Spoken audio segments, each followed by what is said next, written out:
and then you have 10 minutes Q&A. And I will remind you of the time when there are 3 minutes and 1 minute left. I will hold up the board, okay? Please pay attention. Okay. Go ahead.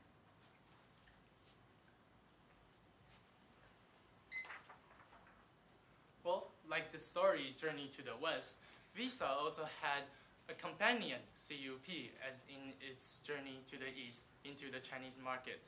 However, this journey was trembling as it faced a Chinese regulation and also a betrayal from its company. Therefore, the Visa needs to become an independent explorer to explore the new customers and new chances in the market. Well, this is our Explorer strategy. Good afternoon, good morning, ladies and gentlemen.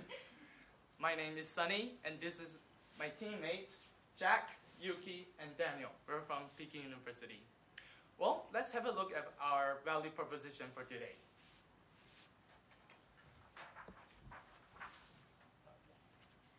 There are two key issues that we would like to stress today. First of all, under this pressure and the competition, how is Visa going to stay competitive in the Chinese market? And secondly, once it has stayed competitive, it's strong enough, how is it going to leverage the strength to urge the Chinese to open up and let it enter the RMB market? Well, with our strategy, we will be able to reach where we want to stand, and that is to have a strong customer base in China, and therefore let it has the good opportunity to move into the RMB market right away when the Chinese market opens up. Well, now let's have a look at our situation analysis.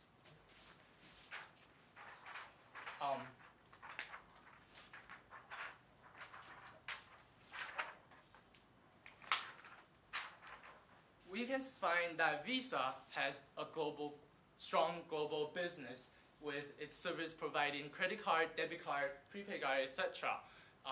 Platforms. So it has an enormous network throughout the globe, so you can actually use Visa anywhere and everywhere.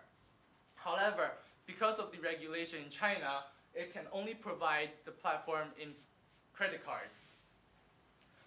Along with the Chinese regulation and this limited services,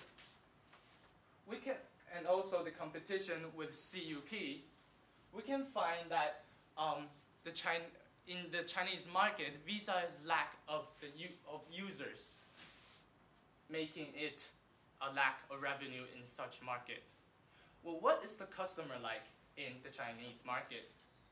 We can find that there are three main categories of these customers. Firstly, the issuing banks, and the cardholders, the end customers, and also the merchants. Since the issuing banks and merchants based on really how many cardholders there are to a certain platform, we'll focus on the end customers. And there are three categories in China as well. That is the Chinese people going abroad for traveling or education, domestic business, and also foreigners coming to China for business or other purposes. And since the domestic business is regulated by the government, we believe that Visa needs to focus on the Chinese going abroad and also the foreigners to China.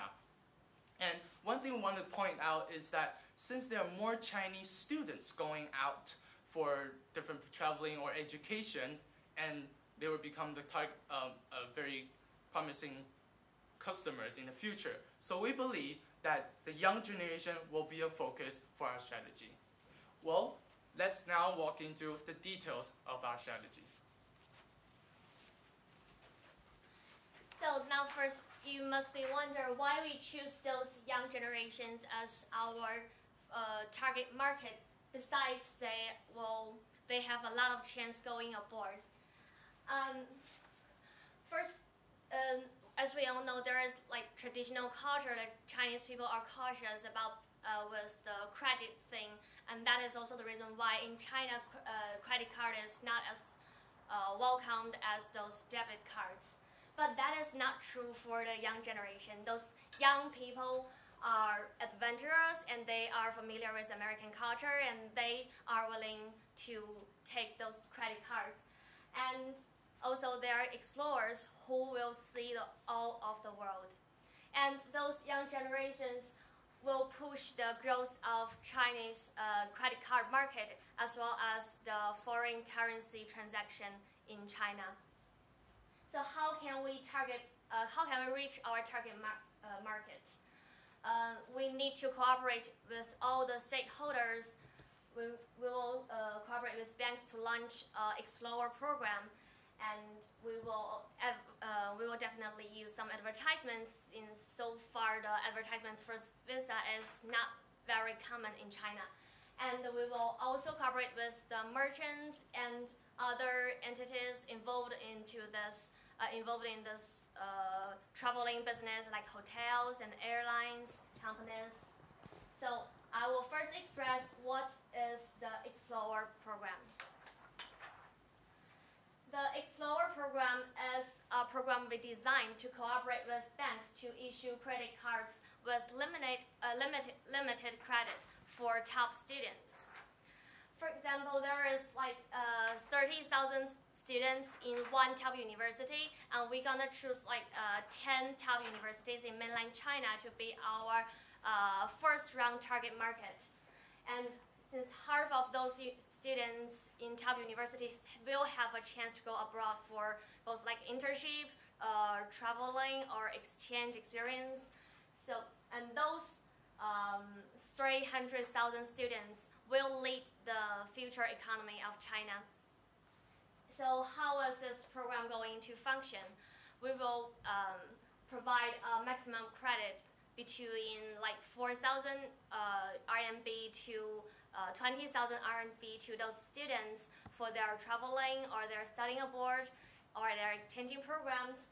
And in order to get those credit cards, we need to seek for certificates from their schools and also the companies they have like internship or they got offer from. And why this program will be feasible? First, we know that there is a similar program from the Bank of China for now, but that program is only providing credit cards for students in Peking University like us. So we believe this will work with the BOC's example, and we also believe other top universities like Tsinghua and Fudan and other good universities will like their students participating in this program. And why the banks will cooperate with us, we will provide a large share of the profits from this program to those banks in order to make them cooperate with us. And and those students from schools also have good credit, and they will make a lot of money in the future, so we believe they will have the ability to repay those credit. And as we know, like you only need one credit card for your life, so since once they get our credit card, there won't be that many people change to other credit cards.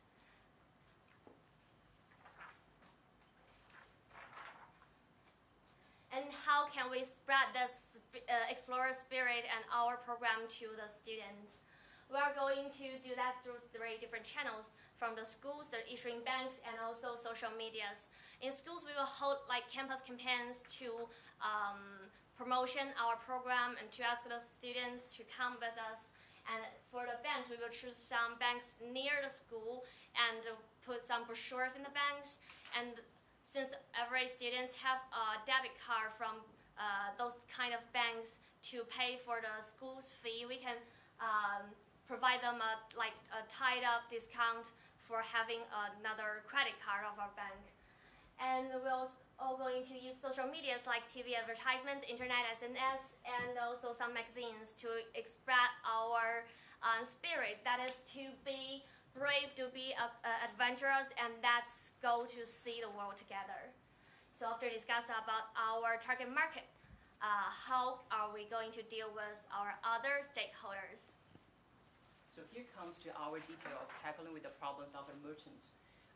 Since from the business model of the EPS sectors, we know that the revenue mainly comes from the fees charging from the merchants.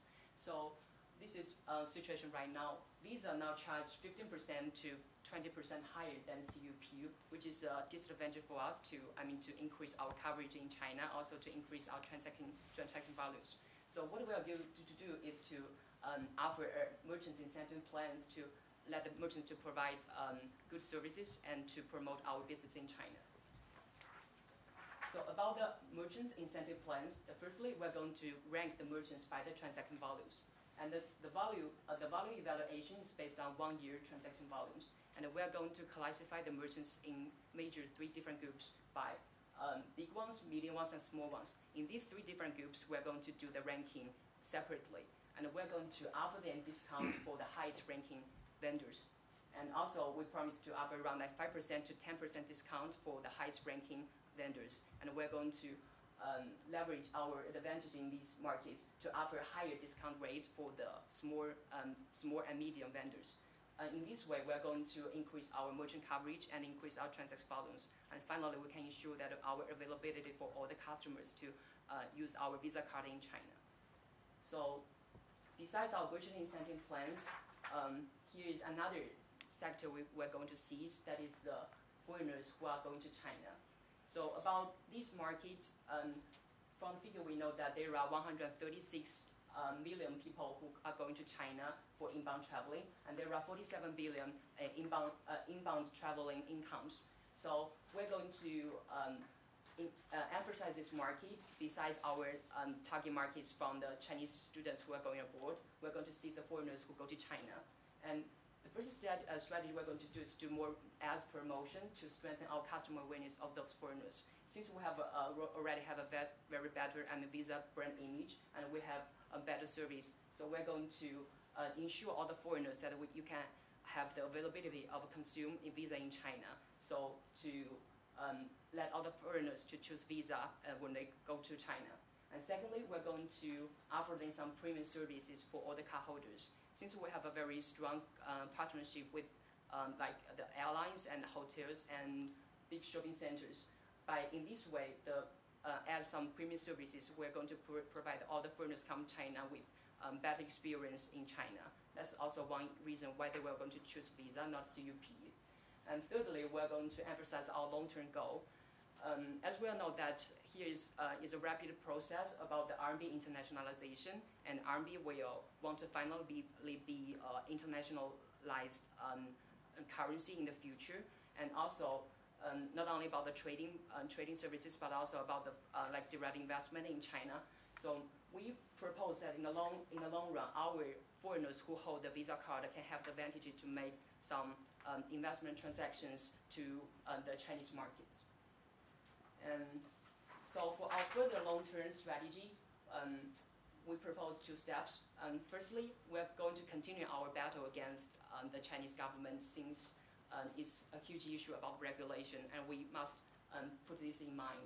We're going to align with MasterCard and American Express to further continue our dispute with the Chinese government about the openness of EPS sectors in China.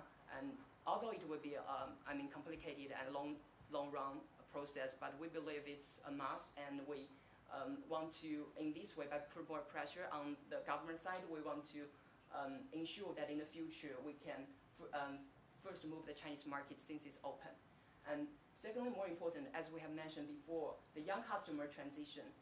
Since they have already choose Visa as their first credit card, they will be our potential customers in the future. And we believe that by using these services, they will make it a huge advantage for the RMB business in the future. So by taking the first mover advantage and also our local experience building relationship with those young customers, we'll finally increase our market share in China and to ensure our revenue increase. So by implementation these short and long-term strategies, how can we keep our business sustainable? Let's come to our feasibility analysis. Now let's see the financial projection of our project. We know that the credit card industry is booming, and the annual percent for this industry is about 30%. And we believe that by our cooperation with the banks, with the merchants, and also by explore the new markets, the young generation, and we will have a higher growth rate than the annual growth rate. So we assume that in the first 3 years, and we will see a growth rate of around 40%, and then the growth rate will decrease in the next 2 years because the market will come to a steady state. But we believe that in the year of about 2016, and the WTO will approve our lawsuits to the Chinese company, and we will have the qualification to enter in other business that are not restricted by the Chinese government. So we assume that we will see another boom of our business. So we can see from the year of 2016, and we will again have a very high growth rate at about 50 or 60% a year, and then we assume that the long-term growth rate for this industry is about 10%. And we know that to realize our goal, we need mass campaign of marketing, and that needs a lot of money. So we assume that the operating expense in Chinese market will increase soon. And by the information from the case, we calculate that the expense of the operating expense in China is about $40 million in the first year, and then it will grow at a rate of 50% or so when we implementing our strategy. And then after we have taken all the strategies, and then the growth rate of our operating expense will decrease step by step. And then we get the operating revenue and operating expense, and then we minus these two numbers, and then we can get the income, and we multiply by 0.65, which is the percent of the net income attributed to Visa, and we get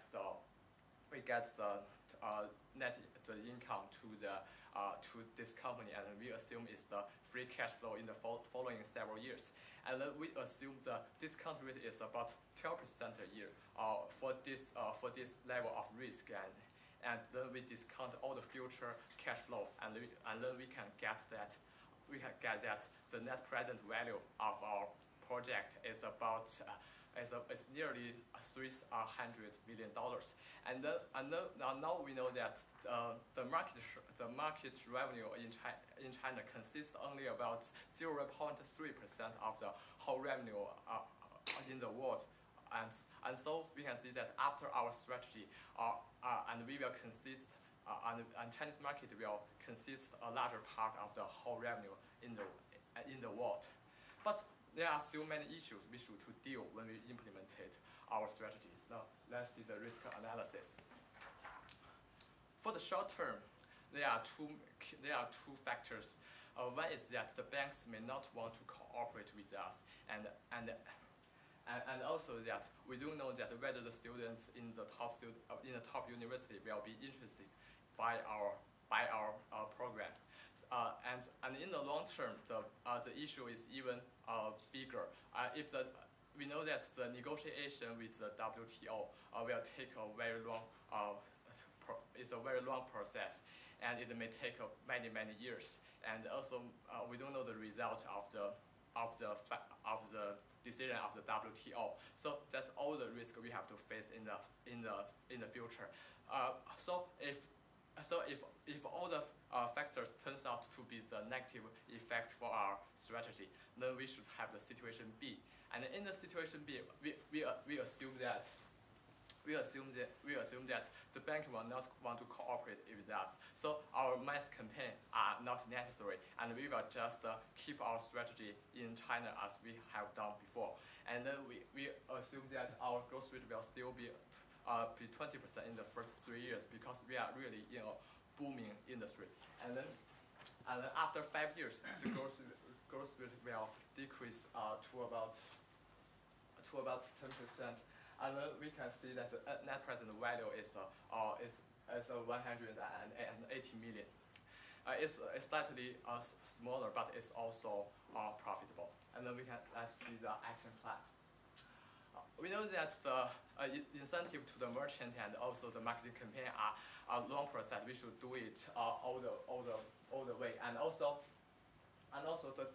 dispute with WTO is of vital importance for our future development. It should be accomplished within 3 years. And then after we have got the approval of the WTO, we can enter other business departments. And so we can see that from the year of 2015, we will enter in other business. We firmly believe that with the successful implementation of our strategy, we will fully exploit the Chinese market and be thanks for your time. I have two questions. Maybe I'll just take it one at a time. The first question has to do with the market. I think you have presented an interesting and insightful analysis of the market, the consumers itself. But I have a disconnection here because you've highlighted that the tourist spending abroad, let's say the shoppers, are the part driving part of the revenue here. And how does that connect to your target of the Explorer program that focuses on students who are perhaps not the affluent shoppers that are going abroad at the moment? Can you elaborate on that? Actually, here in this case, our highlight here is our Explorer programs. Mainly target on those young students who are going to board and who will be our potential customer in the future. Although China right now enjoyed a very huge increase of those travelers aboard, it's not directly collecting our marketing strategies, but it's a subtle point that we're going to emphasize when we are going to do the marketing campaign. But it's not including our Explorer strategy. And since now we are only able to do the credit card business in China, and most adults in most Chinese adults are not willing to use credit cards. Like our parents, when they go aboard, they usually use the debit cards or they use cash to pay. But for those young generations, especially those from top universities, they really understand the benefit of credit cards. So we assume that they are being more willing to take those credit cards. And since they will leading our future economic growth, we can leverage their influence to the society to push the growth of credit card business. Well, I respect that view. You probably need to reflect that on your financial impact analysis at the end. The second question I have is to do with competition. While you have addressed the consumer, the merchants, which indirectly helps you against the competition, but I haven't seen a lot of actions or suggestions or analysis that take on CUP directly as a competitor or as issues generator at the moment in your relationship. Can you talk about that? Actually, the CUP right now, they take the strategy of lower pricing because I think among all the EPS providing in the world, they provide the lowest price. So we can compete them within this level. So our strategy is, firstly, you are going to provide this new Explorer program because it's very creative from our perspective. And in China right now, there's no credit card provider. They target the Peking, like university students. So it's a creation that we want to do. And secondly, we are going to emphasize some premium service we're going to provide for our customers. For those foreigners who come to China, we're going to offer them premium service, like we provide them with more discount with hotels, with airlines, and also with some shopping centers. So by adding these premium services, we want to try to distinguish from the CUP services. Maybe I can rephrase my question. You mean you're still providing the CUP Visa dual card to the Explorer program users, or just Visa card just only? Just card. Visa. Okay. Because But you're still charging the 1% transaction fee. Yeah. since CUP is really strong in its debit cards in China, and with those regulations, we cannot move into that business, so we decide to avoid fighting with them directly and choose another share of market and to develop our business. Thank you. And one of the questions was the same as just been asked. It was what do you expect when you get to 2016, and as you say, if there's market liberation, at that point in time, what do you think CUP will have achieved? And how does your strategy relate to that? Because in that year we assume that because not many businesses are restricted by the Chinese government, and we can only do the credit card business. And then we assume that at that time the WTO may force the Chinese government to open more business to the foreign to the foreign cards, maybe the Visa cards, and then we have more opportunities, and we can enter in other businesses. So we will see a very high growth rate, not because that our existing business are booming again. It's because that we will have new source of income. Yes, that CUP in the future may have big growth, but it still is a Chinese homegrown brand, and it's trying to go abroad with the low fee. So after a few years, once, as we have assumed, if the WTO dispute has succeeded, we can leverage, Visa then can leverage from its international strength to both come into China with the debit card services and also its international strength in other countries, and that is something that CUP is not capable of. Right. So your business model doesn't build in what seems to be the case is that CUP is actually also competing in your international network as well. So your proposition of international network also over time will be less unique. Yeah, because right now we are taking the advantage that we have international coverage, and which is our comparative advantage compared to the CUP. Because since right now they have only covered around like 50 countries abroad, but we have covered almost every country in the world. So we have the disadvantage right now. But in the future, because CUP they further establish their cooperating in foreign countries, we may lose those advantages in the future.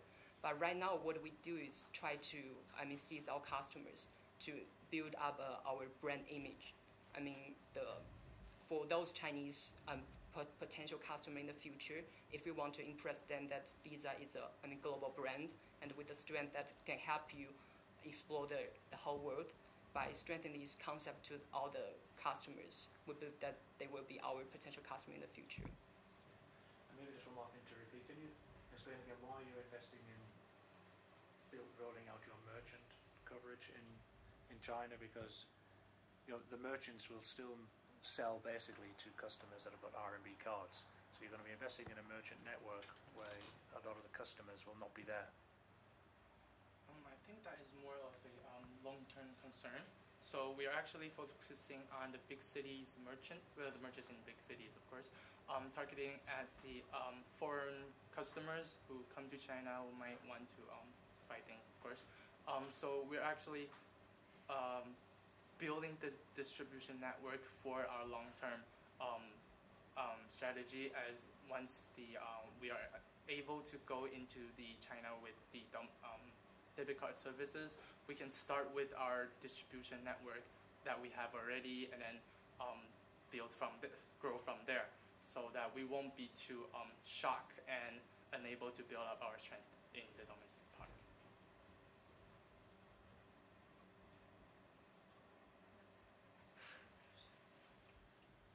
Thank you very much. Thank you very much. Thank you.